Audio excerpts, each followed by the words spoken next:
ప్రసాద కార్యక్రమంలో మర్చిపోన్నామండి.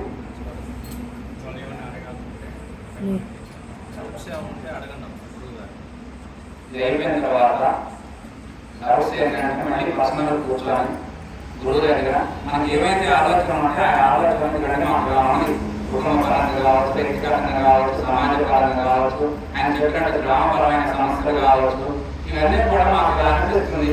నేను మేము 10 ఏళ్ళ సాధన చేస్తున్నాం, ఇందులో నేను ఉద్యోగం సాధించలేకపోతున్నాం, కారణాలు ఏమిటి? ఇవన్నీ మనం గురువు నోట మనం వినయపూర్వకంగా మనం అడుగుతూ ఉంటే గురువు ద్వారా మనకు వెలువడేటువంటి ఆ యొక్క విశ్లేషణాత్మకమైనటువంటి జ్ఞానం మన హృదయాలను కూడా సూచించి మనలో ఉన్న జ్ఞానాన్ని కట్టలేదు. ముఖ్యంగా గురువుగారు మొదలుపెట్టింది ఎక్కడంటే యజ్ఞం. మనకి 4 యుగాలుగా చెప్పారు. కృతయుగంలో బాగా తపస్సు చేసేవారు. తపస్సు అనేది అంత దేవాలయాలు, ఆశ్రమాలు, మఠాలు, పీఠాలు ఏమీ లేవు. ఎవరో ఒకళ్ళు వచ్చి దాని గురించి వాళ్ళకి 4 మనుషులు వాళ్ళు తెలియపరిస్తే దైవ అన్వేషణ కోసం, దైవం ఎక్కడ ఎదుగుతాం అందుకోసం ఎక్కడుంటే అక్కడే కూర్చొని తపస్సు ప్రారంభించి తపస్సులో కొన్ని వందలు వేల సంవత్సరాలు తపస్సు చేస్తే అప్పుడు త్రిమూర్తులు ఎవరి గురించి తపస్సు చేస్తే వాళ్ళు వచ్చి దర్శనమించేవారు.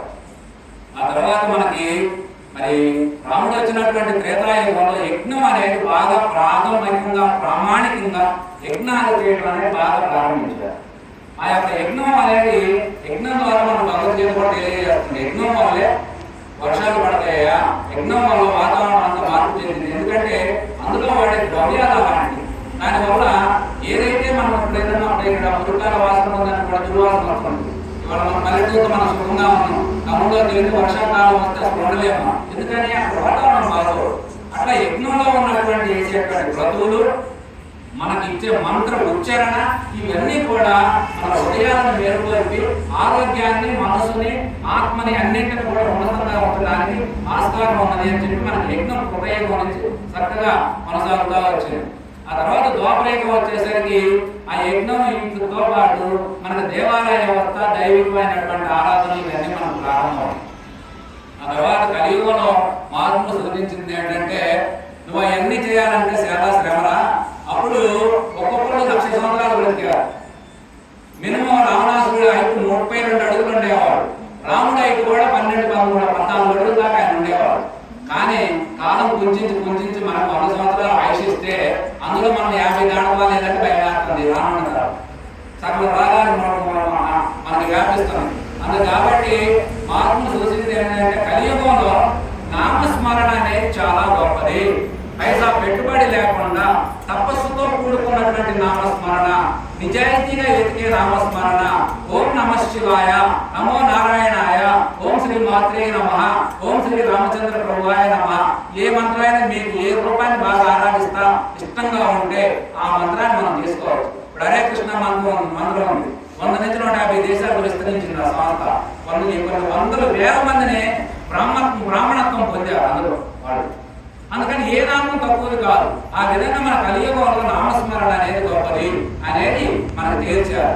ఆ విధంగా మనకు ఉన్నటువంటి భక్తిలో 9 రకాలలో నామస్మరణ కూడా ఒకటి.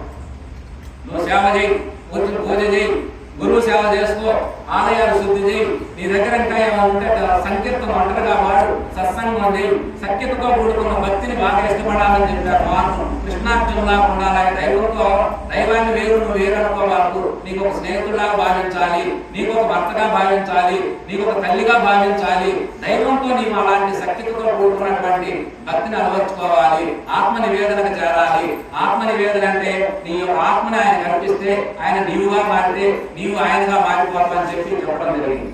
ఆ విధానంలో మనకి ఈ భక్తి మార్గం ఇలా నడుచుకోవచ్చు. ఇక మానవుడు ముఖ్యంగా సాధించవలసింది ఏమిటి అంటే శత్రువుల పురుషార్థములు. ఇవి మనకు అన్ని గ్రంథాలు తెలియజేసేది ఒకటే. ఈ 4 మానవుడు సాధించాలి. ధర్మము, అర్థము, కామము, మోక్షము. ధర్మంగా జీవించు. ధర్మంగా అర్థాన్ని, అర్థం అంటే ధనం, డబ్బులు, భూమి, బంగారం ఏదైనా కొను, నువ్వు అన్నింటిని పాలించు, సాధించు. కానీ ధర్మం ఉండాలి దానికి ముందు. అందుకే మనకి ఏ పనైనా చేసినా ధర్మాన్ని ముందు పెట్టారు. ధర్మంగా అర్థాన్ని అర్జించు, ధర్మంగా కామాన్ని తీర్చుకో. కామం అంటే కోరికలు. నువ్వు ఏ కోరికలైనా ధర్మబద్ధంగా చేయి, ధర్మంగా తీర్చుకో. అలాగే మోక్ష జ్ఞానం పొందు. మానవ జన్మ వచ్చినదే ఆత్మజ్ఞానం పొందడానికి. ఆత్మజ్ఞానం లేకపోతే పశువు కంటే హీనమని చెప్తుంది మన శాస్త్రం. అట్లాంటి నీవు ఏ సృష్టిలో 80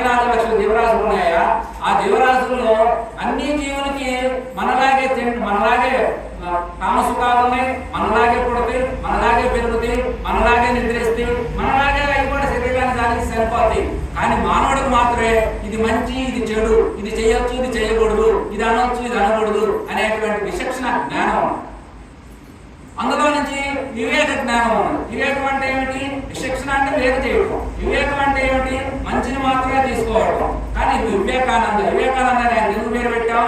ఏది మంచి చెడు ఉంటుందో మంచి చెడు మంచిని మాత్రమే తీసుకోగలడు. అంతేకాదు ఆయన లోకంలో మంచివాడిని చెడ్డవాడిని ఇద్దరిని గురువులుగానే భావించుడు. చెడ్డవాడు ముందు నాకంటే తప్పు చేసిండు, కానీ ఆ తప్పు నేను చేద్దాం అనుకున్నా, ఆయన చేయడం వల్ల నాకు ఆదర్శం ఈ తప్పు మనం చేయకూడదని నాకు తెలిసింది అని నేను గుర్తించాడు. మంచివాళ్ళు ఇట్లాంటి మహాత్ములు నడిచే దారి చక్కగా కనపడుతుంది, వారి మార్గాన్ని మనం అనుసరించవచ్చు అని ఆయనకు అర్థం.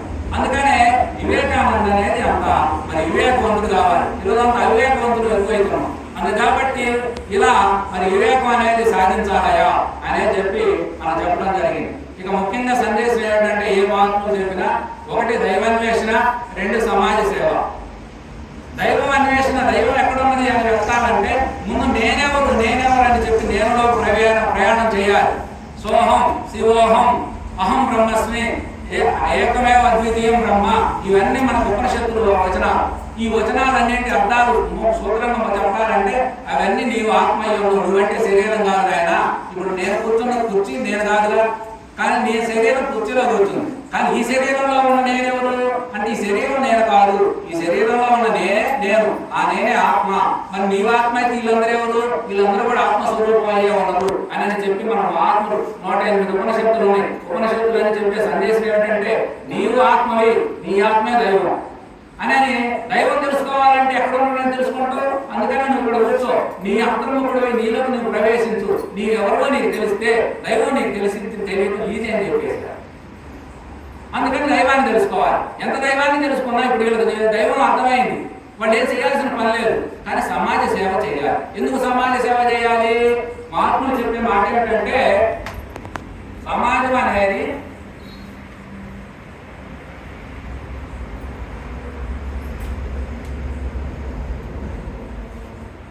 మనకి మహాభారతం అట్లాంటి గ్రంథం మన గ్రంథాల్లో లేదు, ప్రపంచంలో ఎక్కడా లేదు. వ్యాస మహర్షి స్వయంగా ఆయన జరుగుతున్న కాలంలో రచించినటువంటి అద్భుతమైనటువంటి గ్రంథం.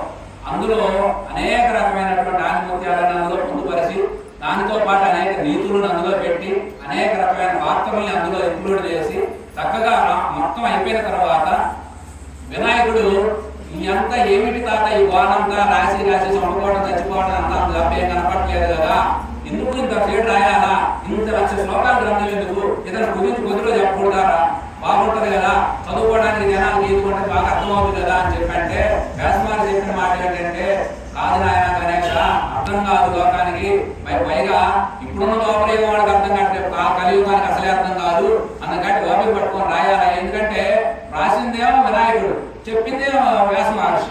అద్భుతమైనటువంటి గ్రంథం. వాళ్ళిద్దరూ రాస్తే అప్పుడు వ్యాస మహర్షి చెప్పిన మాట ఏంటంటే నీకు కొద్ది గ్రంథం కాదు, 100 శ్లోకాలు కాదు, 1/2 శ్లోకంలో చెప్తా. ఎవరైనా ఆచరించే వాళ్ళు ఉంటే లోకంలో చూయించి నాకు. ఏమిటి 1/2 శ్లోకం?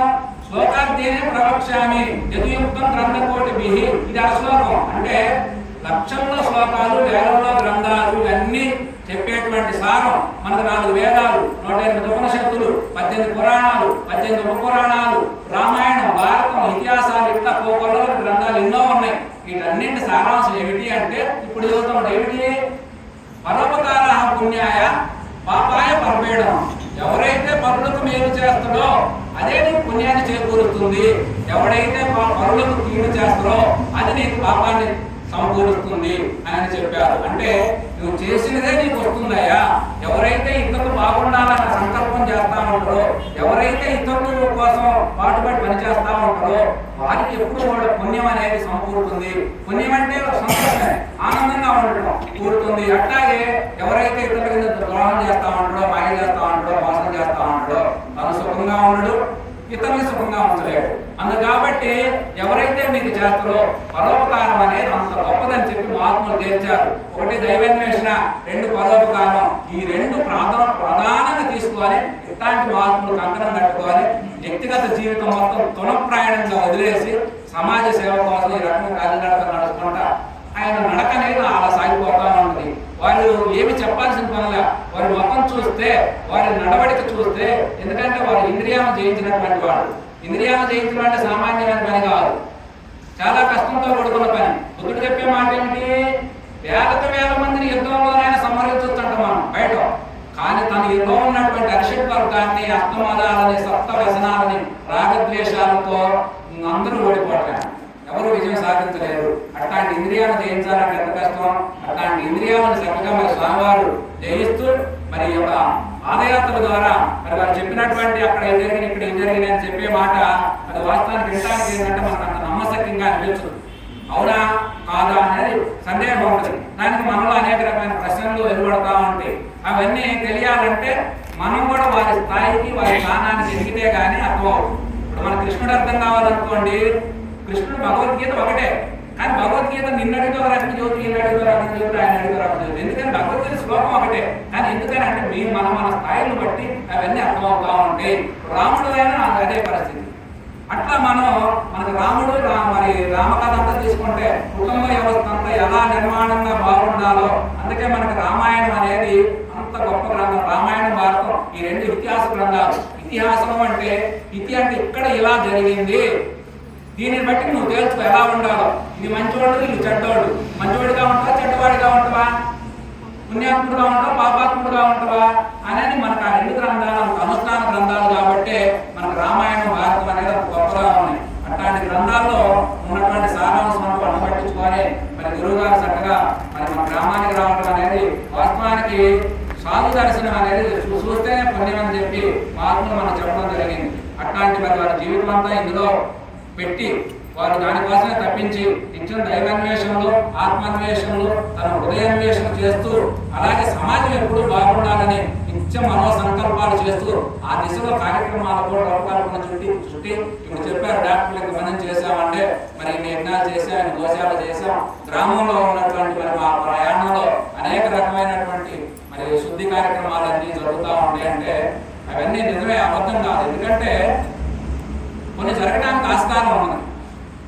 అయితే వారి మానసిక బలం ఎట్లా ఉంటుంది ఏమిటి అనే దాన్ని బట్టి అది జరుగుతూ ఉంటాయి. కాబట్టి మరి ఆ జరిగేవన్నీ కూడా మనం చూసుకొని మనం చేసుకోవడం అనేది చేసుకోవాలి. ముఖ్యంగా మహాత్ములు చెప్పే సందేశం, మన గ్రంథాలు చెప్పే సందేశం ఏమిటంటే ఇందా చెప్పుకున్నట్టు ప్రతి మనిషి ఈ శరీరం నేను కాదు, ఈ శరీరం నాకు సంబంధించిందే తప్ప నేను కాదు, నేను ఆత్మని, ఆ ఆత్మ స్వాత్మ ఏమది అని చెప్పి కంఠాపదంగా అనుకొని ఆ యొక్క జ్ఞానాన్ని పొందాలని చెప్పి మహాత్ములంతా చెబుతా ఉన్నారు. అలాంటి సాధన రావాలంటే మనం సాధకుడుగా మారాలి. భజన చేసుకోవటం ఇవన్నీ మనకి తక్కువ చేయాలి. అసలు ప్రాథమిక దశలు అన్ని చేస్తేనే అక్కడికి వచ్చేది. ఏం చేయకుండా ఒకసారి మనం వస్తాం పీజీలకి ఏం పోం కదా, ఒకటో తరగతులు మొదలుపెట్టి చిన్న గంటలంతలుగా ధ్యానము, జపము ఇవన్నీ క్రియలన్నీ 1 by 1 చేసుకుంటూ పోతా ఉండాలి. ఇవన్నీ చేసుకుంటూ పోతా ఉంటే మానవ జన్మ అనేది చాలా వృద్ధి చెందింది. మానవ జన్మ వచ్చినందుకు సాఫల్యం, సార్థకం రెండు చెందాలి. అంటే వ్యక్తిగత జీవితాన్ని బాగా ఉన్నతంగా రామ కుటుంబం లాగా తీర్చుకోగలిగి ఐకమత్యంతో అన్నదమ్ములు, భార్యాభర్తలు, కుటుంబ వ్యవస్థ అంతా కూడా రామ కుటుంబం కావాలి. అలా అయినప్పుడే మన సాఫల్యం చెందినట్టు లెక్క. ఆర్థిక వనరులు ఉన్నాయి. ఆయన క్షత్రియుడు 11,000 సంవత్సరాలు భూమండలాన్ని అద్భుతంగా పాలించాడు. ఇప్పటికే ఎవరైనా పరిపాలన చూస్తే రాముడి పాలన రావాలయా అని చెప్పి మన వాళ్ళందరూ చెప్పుకుంటాం. అట్లాగే కృష్ణ తత్వం అనేది అది తత్వం.